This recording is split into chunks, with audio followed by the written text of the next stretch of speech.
Hey everybody, welcome back to my channel. My name is King Sam, and a lot of times I get asked this question: how do I learn, or how do I get started with motion graphics in 2024? And that's what I'm going to be answering in this video. Motion design is very amazing and a very amazing thing to do. I have a video on my channel explaining what motion design is, and I also have another video explaining the future of AI in motion design. But if you want to learn motion design in 2024, how do you do it? Where do you start from? What do you do? And today I'm going to answer all this by splitting it into 4 different parts. Part 1, you need to know the software. For 3D animation, the industry standard for it is Adobe After Effects. And the other software that can do some of the things that After Effects can do, but it's not actually that powerful right now. There are some alternatives coming up, but it's not that strong. And if you want to learn After Effects, you need to at least have a beginner's knowledge or knowledge of basic Photoshop and Illustrator. Because in Photoshop and Illustrator is where you are going to be designing most of your project files, and you're just going to take it to After Effects to animate that. Next is for 3D animation, and for 3D animation there are plenty of alternatives, and in the industry there are 3 giants, and the first one is Blender. 2 years ago, if you see you learning motion design on Blender, they'll just laugh you out of the place, or 3D animation on Blender, they'll laugh you out of the place. But now Blender has gotten so good in little time, and now Blender can create amazing works of art. And the good thing about Blender is it's open source. The open source nature of Blender means that there are plenty of tutorials online. Personally, I'm learning Blender at this moment in time, and we are getting there. Let me just show you a quick Blender animation I did. Poof, and we're back. So learning Blender is amazing. Software is so good. Second one I'm going to talk about is Cinema 4D. Cinema 4D now is kind of like an industry standard, and it's a plugin for After Effects, and there's its own full standalone version. It's sort of like a fan favorite for most motion designers, and there are a lot of tutorials about it. And Maxon also has their own personal tutorials about Cinema 4D on their site. So if you're learning Cinema 4D, you can actually check it out. But the problem of Cinema 4D is that it's too expensive, man. Money is high. And the last one I'm going to talk about is Houdini.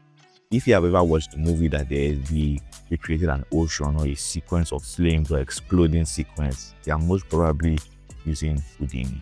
Houdini is a software for Hollywood. The downside of Houdini is that the learning curve is really steep and it's very difficult to learn because it's node-based, and it's the details in Houdini is crazy.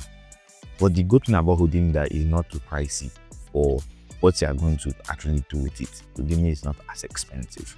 Now, I'm not going to sit down here and tell you which one you learn. The choice of what you're going to learn is going to be based on you. It will be based on your preference. What do you want to achieve? What are your goals? What are your ambitions? What do you want to do? And that's what is going to actually pick the software that you're going to learn. Now, I'm going to talk about how to learn. I'm going to talk about the free alternative first, then I'm going to talk about the more pricier alternatives. Now, for the free alternatives, a lot of softwares have introductory courses on their website that you can actually watch, and it's a really good place to start because you're going to understand the manufacturer's intent for the software. Next I'm going to talk about is YouTube. YouTube is amazing for creatives. If you want to just jump in and start learning a particular application, odds are there's someone online that already dropped tutorials about that. And me personally, I actually learned a lot from YouTube. A lot of my knowledge at the beginning of my motion design journey was actually gotten from YouTube. Personally, I'll tell myself that I'm YouTube taught. I'm a self-taught. I'm YouTube taught. But when it comes to learning on YouTube, there's also a problem and downside to it, and I also experienced that. After learning on YouTube for some time, you feel like your knowledge has reached a particular ceiling, and you want to know more, but you don't know where to know it from, or you don't know what else is missing from your design, because you're looking at leaders in the motion design space and you're looking at your work and you're like, it's almost there, but there are some things that are actually missing. And that's why you need the paid alternative. Sites like Udemy and Skillshare, and some of the YouTubers we actually follow have full courses on their sites I can actually pay and watch. Me personally, I went through this, and what I did was that when I was going through it, a friend and a mentor of mine, I'll link his Instagram down here somewhere, and he that time just bought this School of Motion class, this animation keyframe master. I think I'll put it up on the screen. And he was going through it, and I'll now explain to him my problem. He now said I should follow him and do the course. And when I did the course with him, it actually filled in a lot of gaps in my knowledge and a lot of things that I did not know or I did not think about, or just some of the motion design principles that I was supposed to have known. But because I was just following the YouTube video, it totally eluded me. And because they're trying to save time, they actually skipped some. So a lot of all these courses are amazing to do. School of Motion helps me a lot, and I'll link into their site in the video description, because they also have a lot of free courses also that you can do, so you can check it out. I'm not sponsored by them in any way, it's just something that helped me. Other side is to have animation series that can actually help you. So I'll put a link in my video description to those other sites and you can check it out for yourself. And if you have the money, you can pay for it. And I think some of School of Motion Design courses too are free. And let's talk about university, because I know some people say if you go to university to learn motion design, if there's school you can learn motion design. And let me tell you the truth matter, you don't actually need university education to become a good motion designer. Me, for example, I in school doing physics, computer science. That's what I'm studying in school right now. But my knowledge of motion design was not given to me by any schools anyway. It's actually something I had to sit down and learn by myself. And when you're looking for jobs and companies want to hire you, they're not looking at you like what certificate do you have.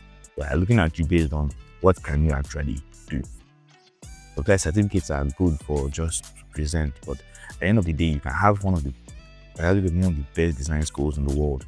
And when it comes to sitting down on the computer and actually designing something from scratch and using your brain and using your creativity, it cannot be taught in school. And you're going to ask yourself, what should I learn? And you're going to learn the basics, and you're going to learn why things move the way they do, how they move, and how to move it the way the professionals move it. They're going to learn the key insights in motion design. And a lot of times they're going to have to learn about easing and timing, and those two are actually the most important thing you do, because all those smooth motion, and the difference between a professional and a noob is the smoothness of their transition, the smoothness of their motion.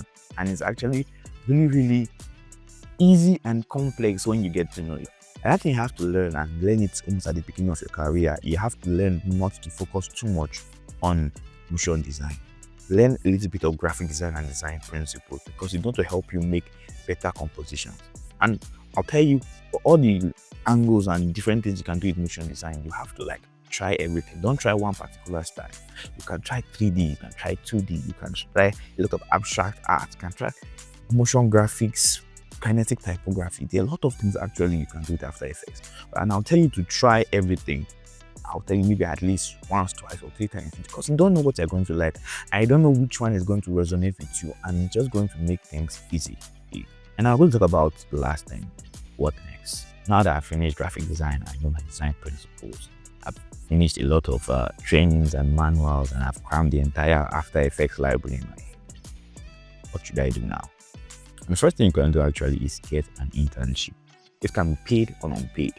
If you get the paid, it's very good for you, because you're going to be making money doing what you love. You get the unpaid, don't think about it as manual labor or somebody is stressing you too much. Think about it as a good process, because if you actually get an unpaid internship in a studio that actually focuses on motion design, you can improve in record time, because they're going to do the next thing I want to talk about, and that is stay around creatives. Stay around creatives that are better than you. Because a lot of times we take their ideas and we mix it with our own style and just create something crazy. And they also announced the launch of my new Telegram group, just a place for creatives to gather and just share ideas, share your work. If you have questions, you can ask, and other people can help you. And can grow, all of us can grow and learn together. I'll personally be on the group too, so that all of us can chat and talk and enjoy our lives. Another place you can actually learn a lot and get a lot of questions answered is on Reddit. Reddit is amazing. Reddit is basically a hub of human interaction. And there are a lot of subreddits you can join. r.After Effects, r.Motion Graphics, r/whatever you want to. There are a lot of Reddits that you can actually join, and it's going to help you massively. Finally, embark on personal projects. A lot of things that you will learn, a lot of the fun things you're going to do, because when you're working for organizations, the animation becomes stuck in a way, because you want it by this time. So you do the best you possibly can to make it good, look good in this amount of time. But when you embark on personal project, you can take your time. You can learn a lot by your personal project. You want this thing to move in a particular way, and You're like, how will you move? And you can spend like the next 30 minutes to and 1 hour trying different effects to make it move. And at the end of the day, when you post your personal project, you realize that your knowledge on some certain things have grown exponentially.